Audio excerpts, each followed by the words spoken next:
Hi, everyone. Welcome to the book club. Before we get started, were there any questions on the reading? I didn't understand the whole section about fear. What did you take away from it? Okay. Well, what I got from the section about fear was that we shouldn't let fears control us. When we think about fear, we're thinking about the future and we're thinking about things that haven't happened yet.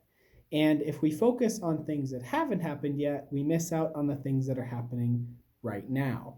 So if we focus on what's happening right now and we focus on what is going to happen, then we can kind of let our fears guide us in the direction we should go and what things we should do right now to affect what's going to happen. But we shouldn't focus too much on the future. What did they mean by detach the outcome?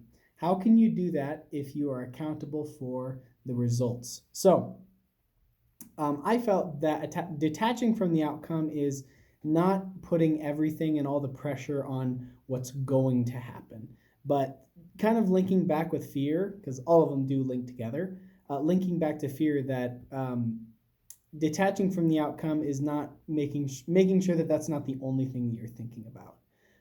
It's important to have results. It's important to think about what is going to happen, but it's far more important that you're focusing on right now, especially when coaching somebody.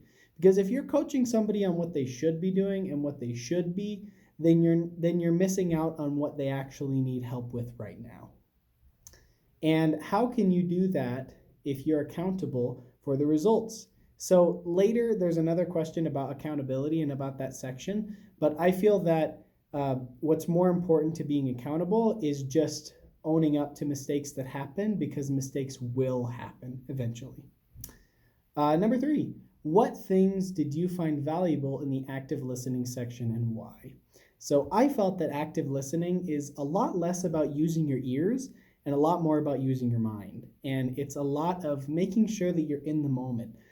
Like stated in the other sections, it's about being in the present moment. And listening is a very intense and active, well, it's called active listening, thing that you can do in the exact present moment.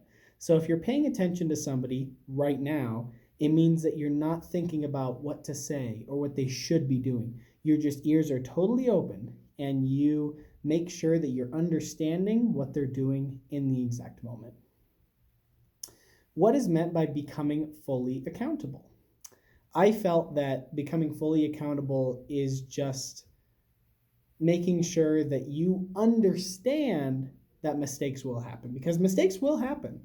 But how are you going to react when those mistakes happen?